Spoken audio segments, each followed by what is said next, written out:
And it's up on YouTube. Now I feel nervous.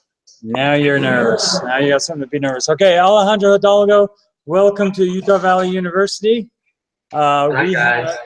Let's turn this around so you can see the audience. Hello. A small group. Did you enjoy the movie? Yeah. What did you guys think of the movie? What did you think? Give them a round of applause. You like it?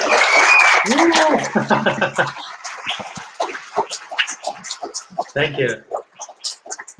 So this is a great film. Alejandro, I've now seen it 3 times, and I love it.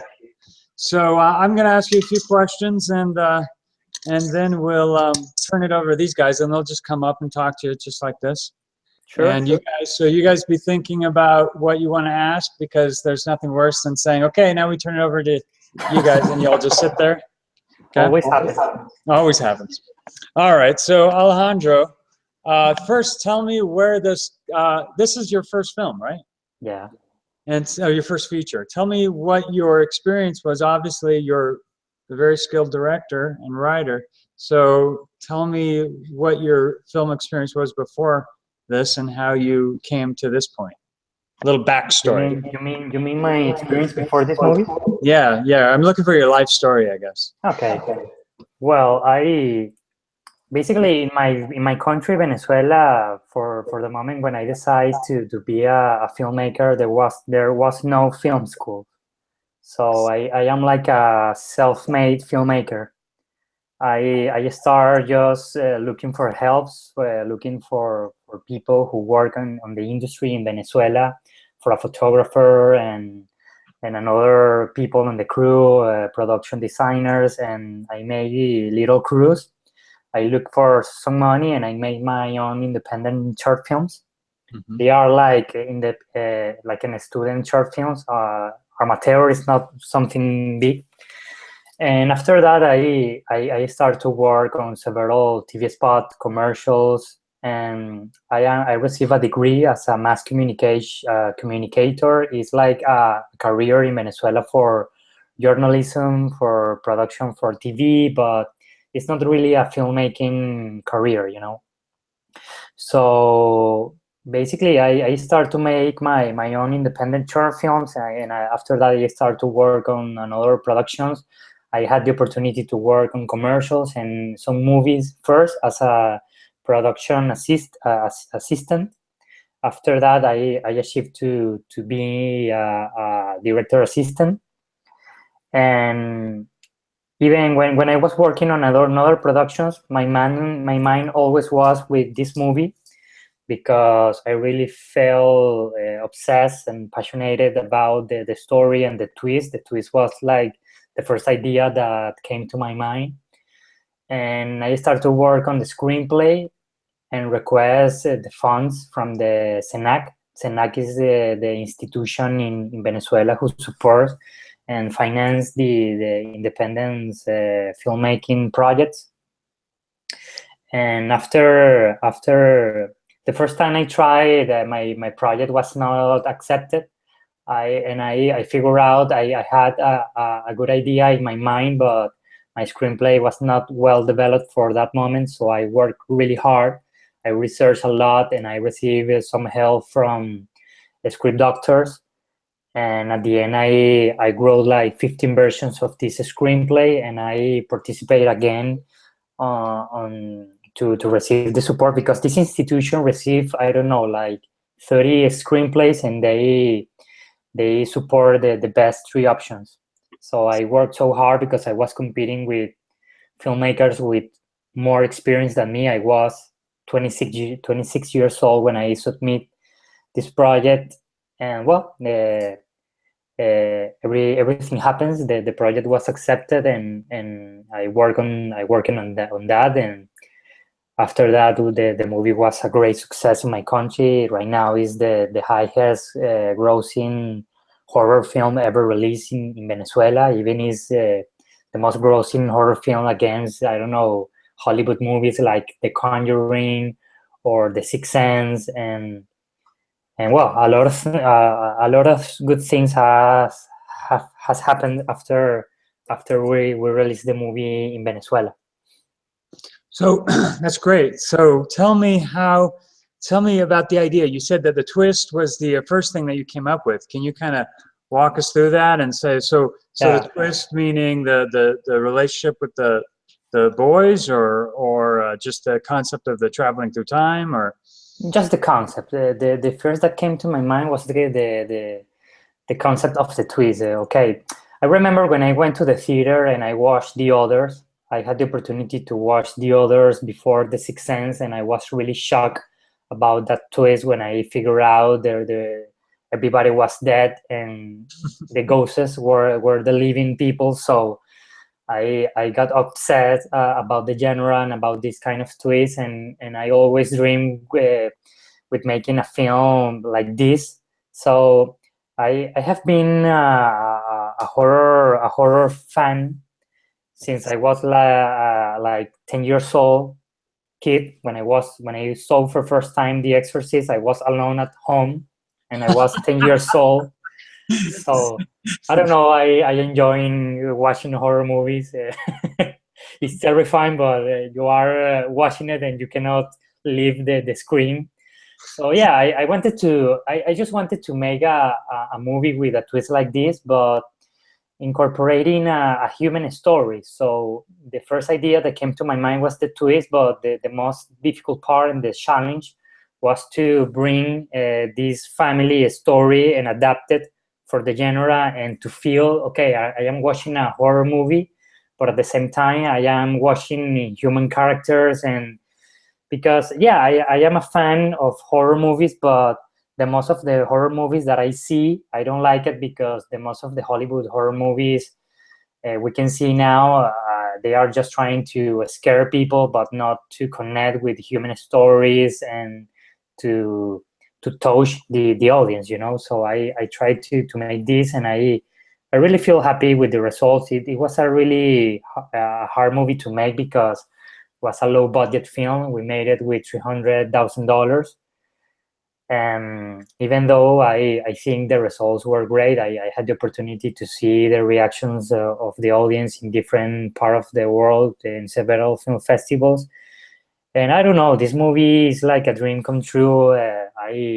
When I made it, I didn't have anything, and right now my life I have changed completely. I bought, I don't know, my first apartment, my car. I have traveling, and I came from not a poor family, but like a working class family. I didn't have this kind of opportunities, and this movie means everything for me. You know, it's like a dream. And right now, with this opportunity, I don't know if you comment to I the did. students. Yeah, I was going to ask you about that we now. are working for the remake, and yeah, this is fantastic. I'm really excited about this project and this process. Okay, so what he's referring to, I mentioned in the beginning that it's New Line, right? New Line Cinema has Yeah, optioned to make an English language remake of this film. So tell us about that and how that's going. And you're currently attached to direct. yeah, You've been yeah, having yeah, some yeah. meetings about it, and how's it coming? I mean, is it close, or is it still? No, well, it's a it's a process that needs to take a lot of time. But basically, the news about the remake was released 2 months ago on Variety magazine. But that happens after 2 years of negotiations. Hmm. It's been a hard process, and well, we finally we get it. Right now, I 1 hour ago, I was on Warner Studios. This was like the first creative meeting, and was really exciting, because the most of the meetings were just to discuss about the deal, etc. But this time we were talking about the story and how to adapt it for America, and was really exciting. I don't know. I think the screenplay is going to be written after November. So let's cross fingers, and maybe the movie could be shot in 2017. Well, that would be great. Well, congratulations. Thank you. Tell me about your location, because obviously the house, I mean, I feel like that house is almost like you saw the house and then you came up with the movie. But so tell me about the location and finding it, and was it all practical? Did you have sets, or especially that basement? So Okay. Well, basically, I include in the story part of my story when I was a kid. When I was a kid, I was like those kids. I made a lot of bad things like them, but we are good kids at the end. And basically, I had one. I was studying in a school that was really close to one of the house that you saw on the movie. And all the story, when I was writing the story, I imagined and I used as a reference the house of the witches. That was gonna be the original house at the end of time, because when I was a kid and I was playing with my friends, we always passed very close to that house, and we felt really scared about it. But after that, when we start to the pre-production of the movie, we discovered that the house didn't work well for shooting, because inside there is a lot of windows, a lot of entrance for light, and the space is very small, so there was no enough space to put the camera and to move around the place. So basically, the producers start to look for locations, and they found this beautiful house. This house is located in Caracas, the capital city of Venezuela.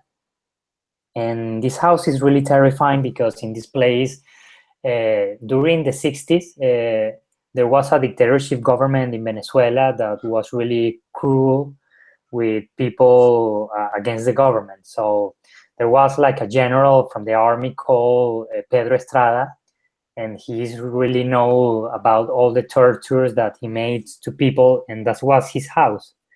So yeah, this house is really dark, it's really old, it's really humid. So when you are inside, you can feel like a dark atmosphere. It's really terrifying.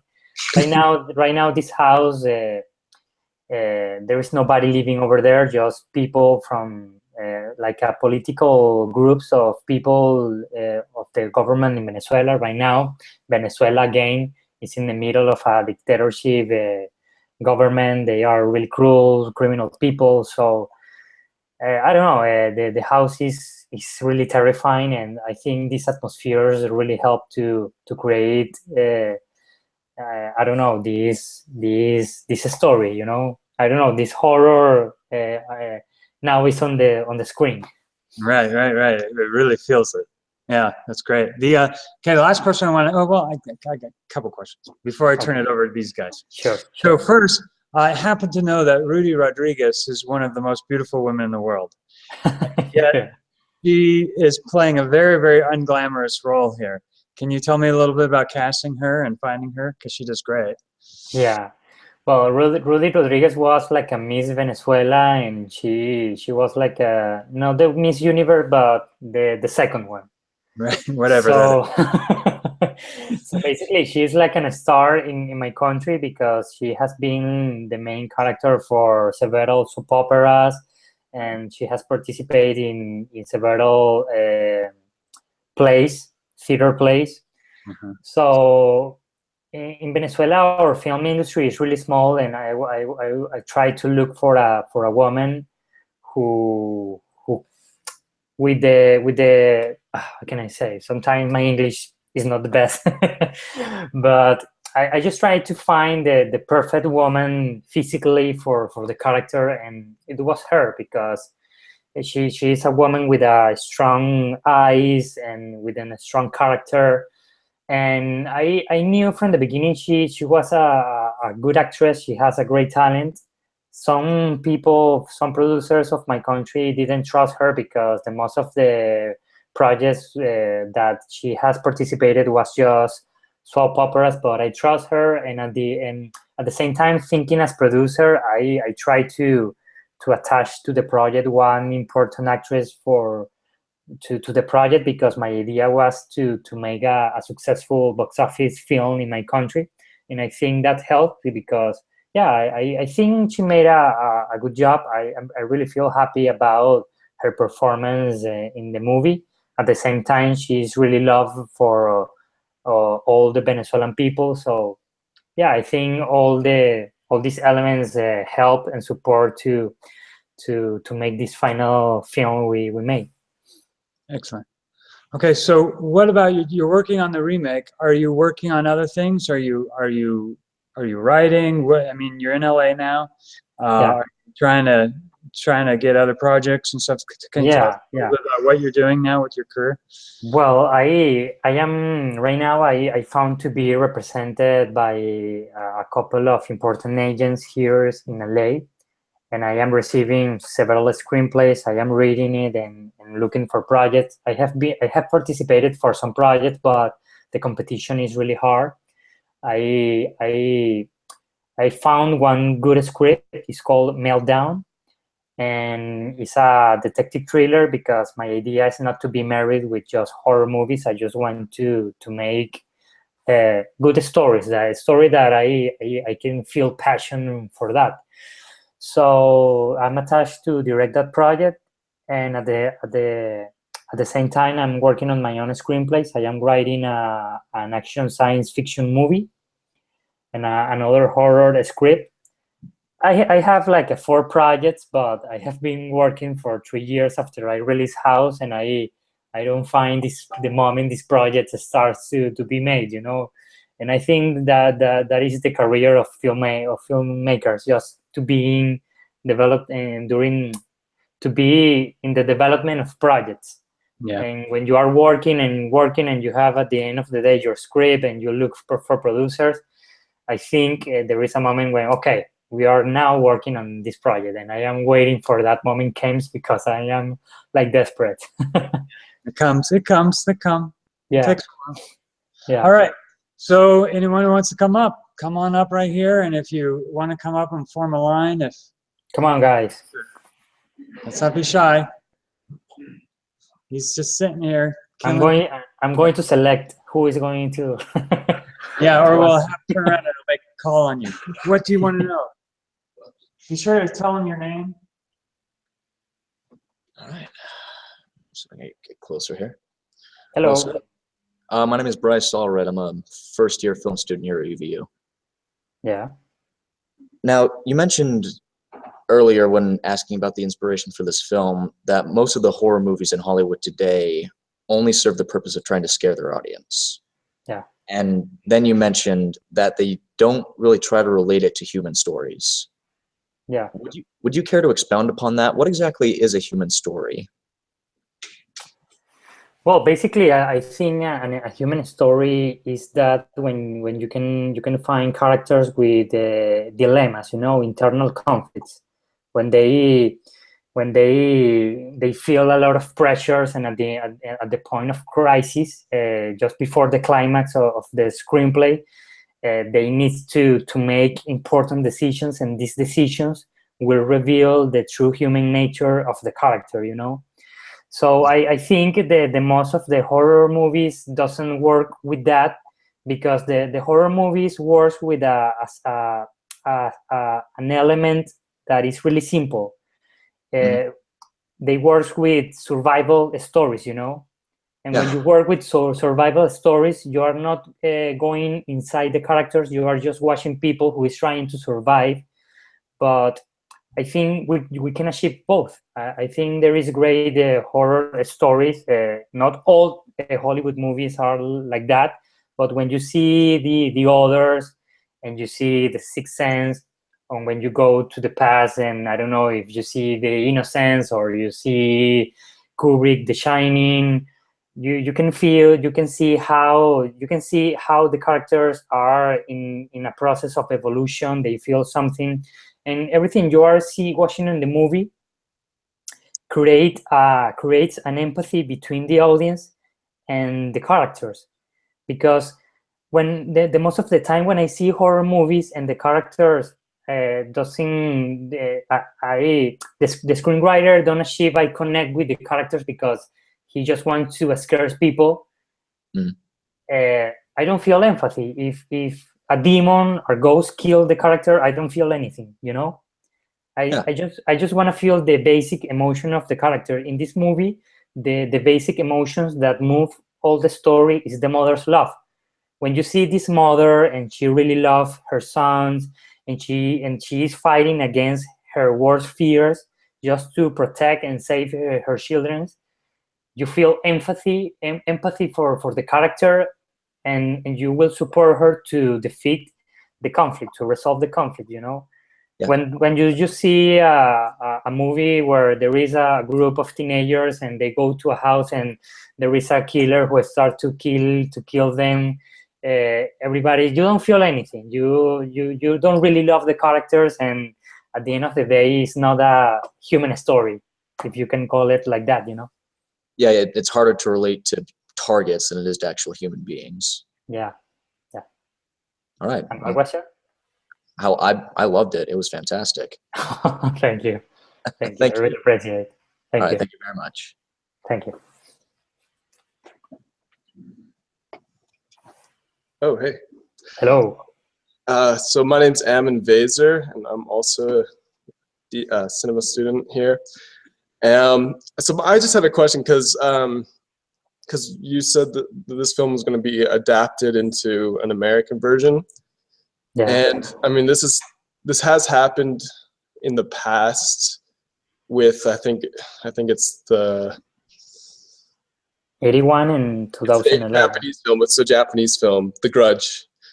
Yeah, That- how The that Grudge. was- and the with that film, I think the director of the original also directed the American version, Yeah. kind of like in your situation. So you probably know this as well. Yeah. Well, like something that's been going, it seems to be a bigger deal here in the U.S. now.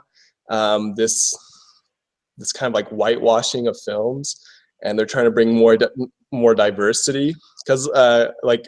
I don't know if you've seen The Grudge, but like Yeah. you know, it's a film that originally was a Japanese film, and then when they adapted it to the American version, they just made all the main characters white. And I Yeah. don't know if you have like any strong opinions about, you know, how they might do that with your film. Sorry, that's like Well, if I told you the truth, I feel completely scared about this process. But when I had my first meeting with the creative executives from New Line, I told them the most important thing for me is to keep the spirit of the original movie. I know the story needs to be adapted for America, and some things will be different, but I want to keep that I told before, you know, these emotions and this connection between the characters, the familiar tragedy. So yeah, basically even in this case, they are proposing some interesting things. For example, they are proposing, you are the only people who knows that, so don't share it with nobody. They are proposing even to transform the main character Dulce as a black woman, and maybe we can create a racist tension between her and her husband. We are working on that. We are just starting to look for that. But yeah, I just want to show the truth. I think is the big screen is like a liar detector. So that's why an American screenwriter will know how is the culture in America, how these characters are going to talk each other. But the most important thing is how, at the end of time, it's a universal story. It happened in Venezuela, but it's a familiar character, so it can be adapted for any place. And yeah, I think it's important to adapt it here with the American culture, but at the same time, just protecting and keeping the soul and the spirit of the original movie. okay. I don't know if I respond your question. Yeah. So basically, you're saying like that the race doesn't really matter to you, as long as they get the feeling. No, the risks really matter. You know, the issue is I don't have the final screenplay on my hands. I have seen several remakes that the original movie is really 10,000 better than the remake. For example, I am a big fan of Alejandro Amenábar from Spain. I don't know if you saw a movie called In Spain open your eyes. And after that, Tom Cruise made Vanilla Sky, and wow, how can you destroy that masterpiece and make a movie like this, you know? But that's why I proposed to be the director of the movie, because I told them, okay, we can make a terrifying movie, and maybe the people who's gonna see the movie on theater, they could be watching the concept, the horror concepts of a movie like the Conjuring. But I want to keep the spirit, the emotions of the characters, the conflicts, dilemmas, in order to make a movie that could be really commercial for the audience. People can go to the theaters and enjoy the genre, the horror, but at the same time, people could find a human story over there. So I really feel optimistic we are going to achieve that, you know, a good American horror movie based on a Venezuelan film. Yeah. Okay. Well, I mean, the Venezuelan film was amazing. So, yeah. Thank you. Yeah. So that was my question. So thanks. Okay. Thank you. Hello. No. There we are. Hello. I'm Ariel. I'm actually a photo student, but I'm taking some cinema classes. That's what brought me here. Yeah. My question is on that human connection. I'm not a fan of horror films. But I very much like your film, especially because of that human connection. What are some of the most important things to keep in mind when developing that with your story? When I developed this screenplay, or during, or for the remake, you mean? When you develop this screenplay, or any screenplay in general, just keeping that human element. Yeah.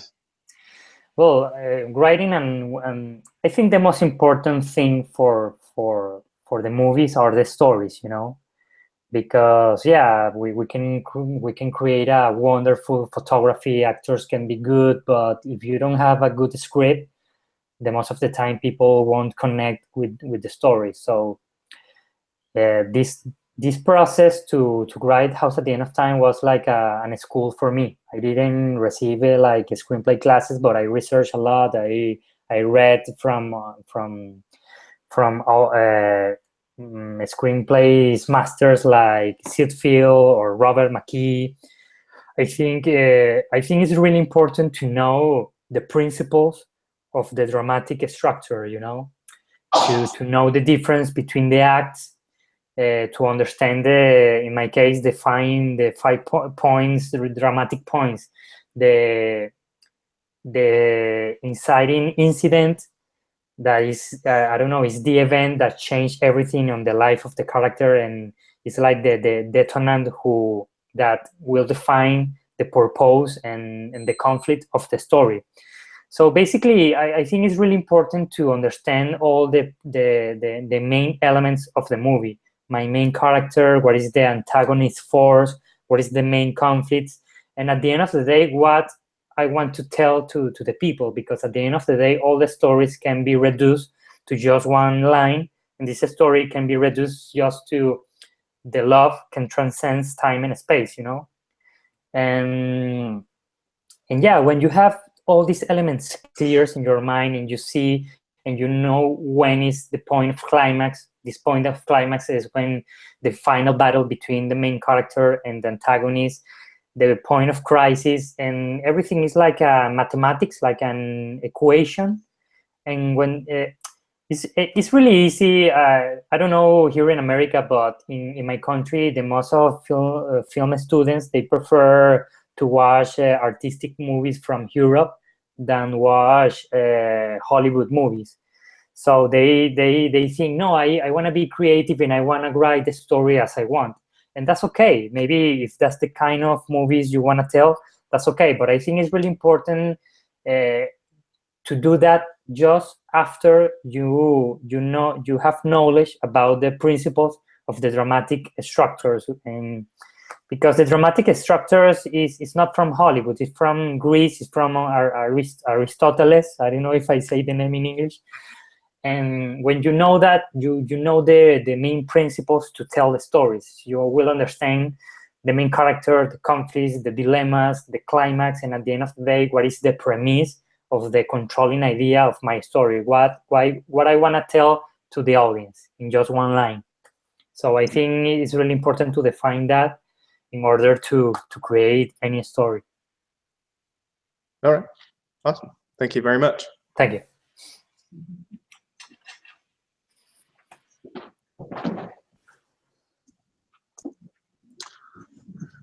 Hola Alejandro, mi nombre es Ricardo. Yo soy de Ecuador. ¿Cómo estás? Somos vecinos. Mucho gusto. Qué bueno. Voy a hacer una pregunta en inglés para que no entiendan. Sure. You said frequently that the biggest problem you have is that a lot of horror movies today won't develop their characters. Clearly you overcame that in your film. The mother and the children, particularly the kids from the block, felt really relatable. As a writer, how do you create characters that your audience can invest so naturally in? Well, I think we as a filmmaker, we need to be honest, you know, and we need to work with everything we have, or we are working with all the movies we have seen, with all the books we have read, and all the experience we have had. So at the end of this movie, I dedicate this movie to my mom and my grandma. So basically, I put like a version of my own mom in this kind of tragic situation with these supernatural forces, to try to be honest. You know, I think to build characters, if we go to the theory, okay, we need to define her background, her motivations, what she really loves, and her taste for food, for music, religion, all the aspect for her inside of her, and even outside her role in the society. But I think it's really important to mix all the theory with practice, and practice is honesty. And just to be honest, you need to create a character that you really believe. Because if you, as a screenwriter, you don't believe one character, nobody's gonna believe it, you know. And sometimes what the most of the people makes is to create characters inspired on another characters of another movies. So in that way, you are not creating an original character, you know. So yeah, I think you need to mix your experience, and of course all the books and movies you have seen, and connect that with your own reality, and of course to adapt these elements for the theory I told you, to understand all the complexity and the motivations of the character. And I think it's really important before you write the script, you write a biography of your character. And it's really important to do that, because sometimes when we are, as screenwriters, we are writing the script, we want to take the story in this way, but when you create well a character, sometimes your character will prefer to take another door. And when you hear it and you feel it, and when he is talking with his own voice, you can say to yourself, okay, I have one character. And you must pay attention to his decisions, because you cannot betray his real nature, you know. You understand me? Sí. Okay, great. Muchas gracias por su tiempo. Gracias a ti. Y con su logro, ¿usted piensa que se va a quedar en Venezuela o le gustaría irse al exterior? ¿Puedes repetir, por favor? Con el logro de su película, ¿le gustaría quedarse en Venezuela o irse al exterior? Well, no, right now I am in Los Angeles. I think I have a lot of opportunities here that I want to explore. Maybe as an artist, I would like to go back to Venezuela and direct independent movies over there. But right now I'm trying to live here, not just because these opportunities, but on the other hand, Venezuela is in a hard moment right now. I don't know, there is a poverty situation. it's not the case to discuss about it, but yeah, I think Los Angeles is the perfect place right now for me to be, and as a filmmaker, I need to explore and take these opportunities. Well, good luck with your projects going forward. Thanks. Thank you. Hey, who's next? Come on, people. Come on, guys. Who's here giving, and giving. Come on up.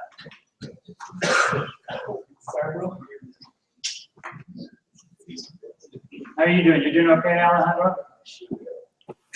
I didn't hear you well. Are you okay? You're doing okay for some more questions?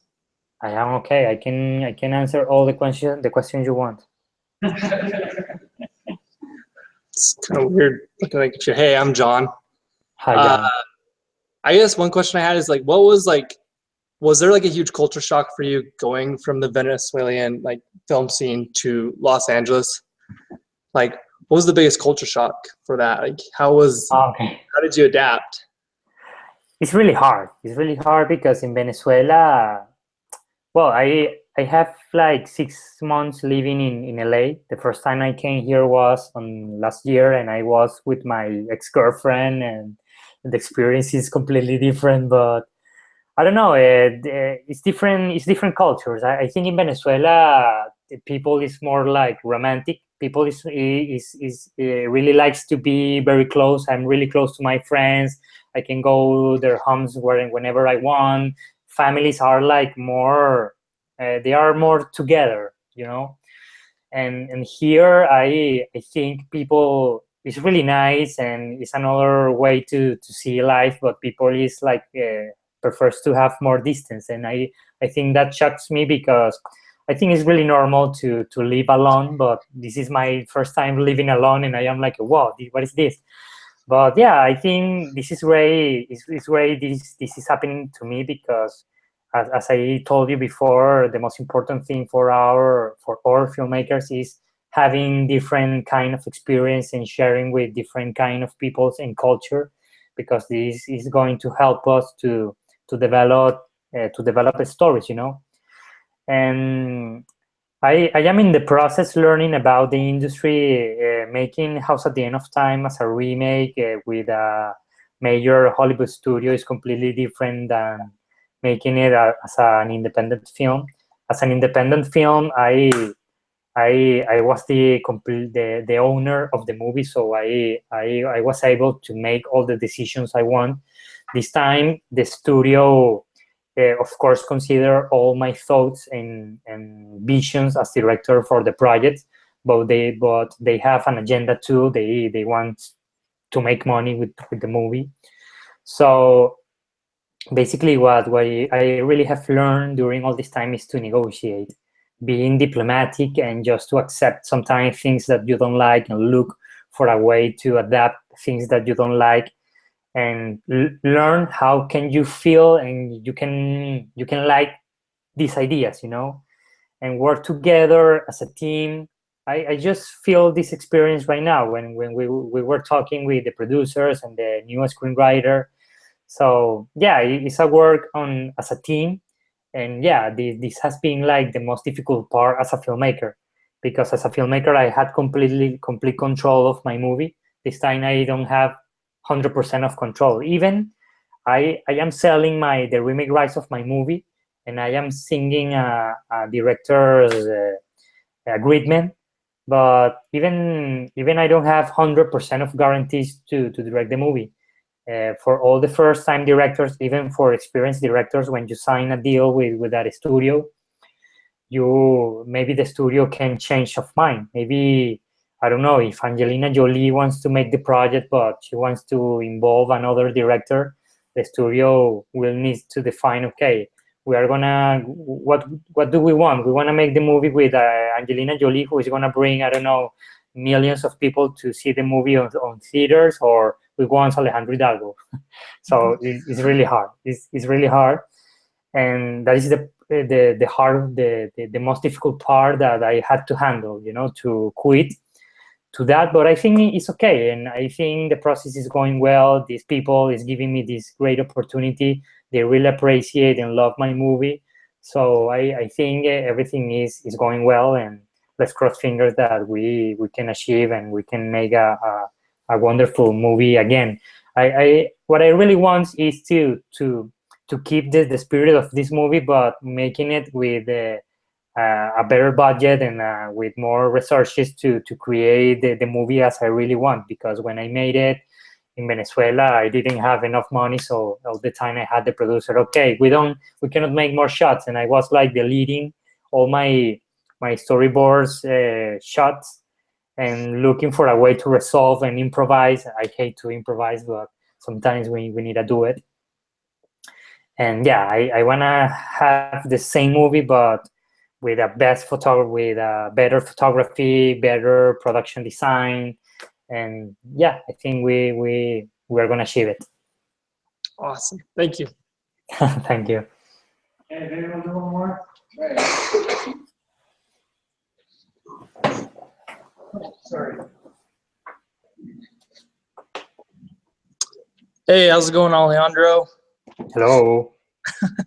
Really enjoyed your movie. Thank you. My question is, as far as sticking in the horror / thriller genre, do you plan on staying in that genre, or do you want to? Do you have visions for other projects that are outside of that genre? Yeah. No, I don't want to just make horror movies. Maybe in the future, I want to divorce from the genre now, because the most of the screenplays I am reading are horror scripts, and the most of them are really, really bad. And yeah, I'm just trying to tell good stories. I really love fantasy, and fantasy is a genre where horror, suspense, thrillers, science fiction, and even fantasy have a space. So basically, when I want to make human stories full of meaning and value in whatever genre. The only genre that I cannot imagine myself directing this kind of movies is comedy. I love comedies, but I don't think is the stories I could tell, or I want to do it, Yeah. Well, awesome. Y te mandé un solicitud de amigo en Facebook. Ojalá que lo aceptes. Lo aceptaré. I will. See ya. Bye. Okay, one last one. Oh, there's two. Sure.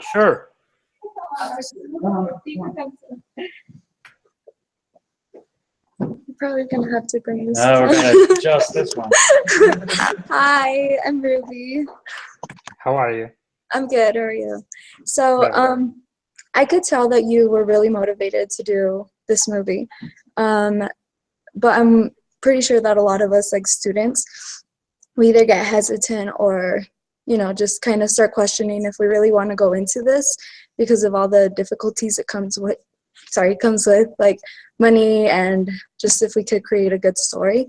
Do you have any advice? Sorry, I get loose. Could you repeat the question, please? Sorry. So, te voy a preguntar en español si está bien.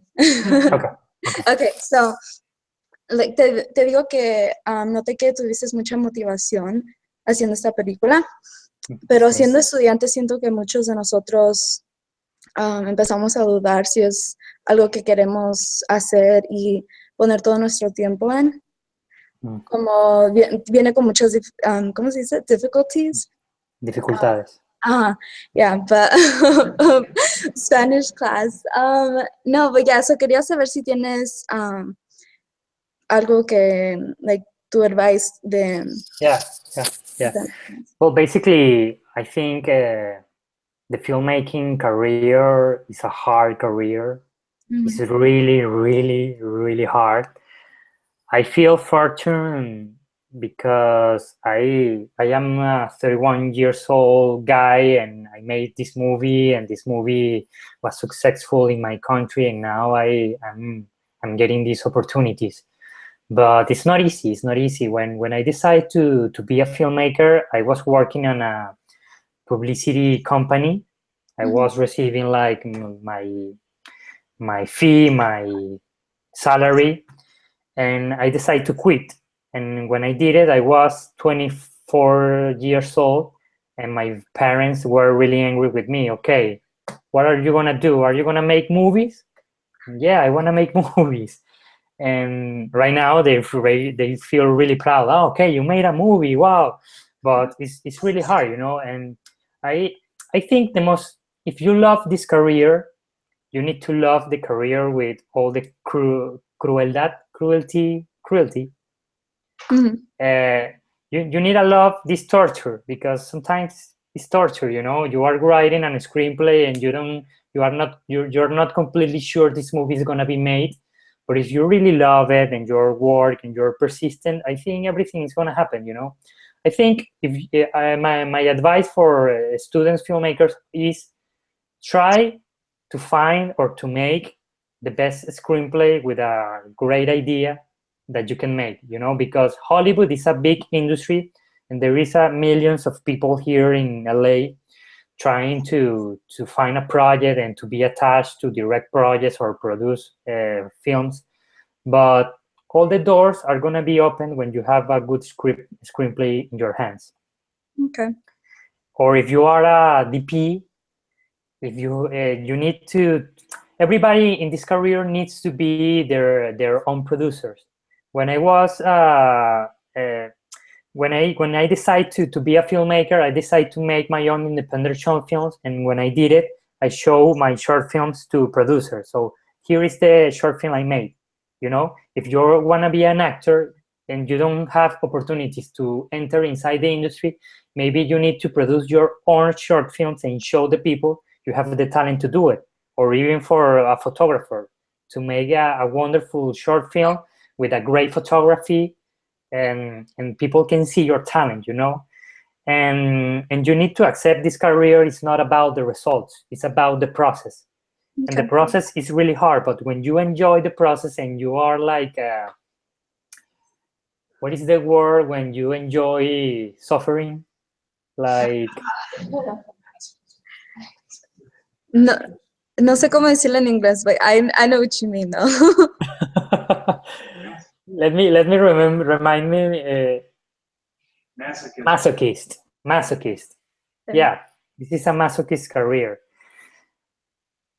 Before I made this movie, I found a lot of obstacles on my way, and I was crying, and sometimes I thought I'm not going to be able to make this movie. But every obstacle I saw in front of me, I tried to see it in a positive way. Okay, this obstacle it means like a new steps I need to go forward to achieve my goal and to pursue my purpose. Mm-hmm. So I have an obstacle, I jump in, or I go one side, and I just move forward. And it's really important to define the goal. When I made House at the End of Time, my goal was to make House at the End of Time, and all my energy, soul, and all the things I did was to making this movie. You know, because sometimes I'm going to try to make this movie. You need to decide to make it, because if you are making and you leave the project, it's okay. You can try another, but you really need to be loyal to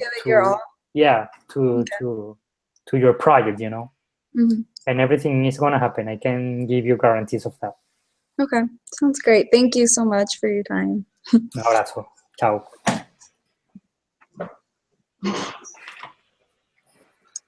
Hi, my name is Allison. Hi, Allison. You kind of hit on my question, I guess, but I was just going to ask, you know, what do you wish you would have known, maybe being in our position, or maybe just any last advice that you have for us? Well, basically what I told to the other friend. Right, yeah. She stole my question. It's a good question.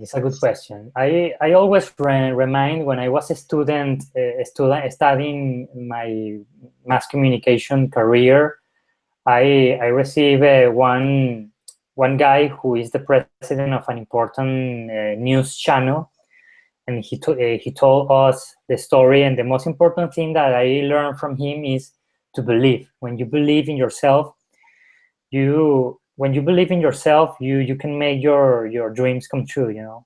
So I think it's like a cliche or like a book of auto help. I don't know if I said it well, but yeah, you really need to believe in your project, in yourself. I remind when I was 24 years old, I met one Venezuelan filmmaker, and I told her I want to make this movie, and she told me, no, you need to wait. Like me, I am 40 years old, and I made 3 short films. I went to Cannes, to Berlin, and no. And we need to trust, and we need to hear the voice of our heart, you know. This is your way, and I respect it, but I need to believe myself, and I want to make this movie. Even if I wouldn't have received the support from the CineSKype, the financial, I will have sold my car to make this movie. Maybe it would have been the worst movie ever, because it's not enough, but I decided to make this movie. So when you make your decisions, be loyal to your decisions and make your movie. You can do it. How old are you? 23. 23. When I decided to make House, I was 24. So basically, today you can say, I'm gonna make a movie when I be 27 years old, and you can work on that, and you can feel obsession, and you can work passionated. It's gonna you will find a lot of obstacles. Maybe you won't have the enough money you want, or maybe it's gonna be really hard, but you can do it. Thank you. Appreciate it. Thanks for talking with us tonight. Thank you. Well, man, that was great. Thank you so much for all that advice and for making that great movie and taking this time to be with us. I'm glad we met. Did you show them super powerless? No, they haven't seen that. So you should. I only show them good movies. It's a good movie. They'll see it sometime. They'll see it sometime, I guess. Hey, and I'll shoot you some texts. We're going to be in LA. I'm going to be in LA with some students next week. So hopefully we can see you. I'm gonna leave LA on Thursday. So let me know what time, and maybe we can go for a coffee. Yeah, that'd be great. So great to see you, and thanks again, everyone. Give them a big round of applause. Bye, guys. Thank you. And thanks again. Buenas noches. Buenas noches. Thank you, guys.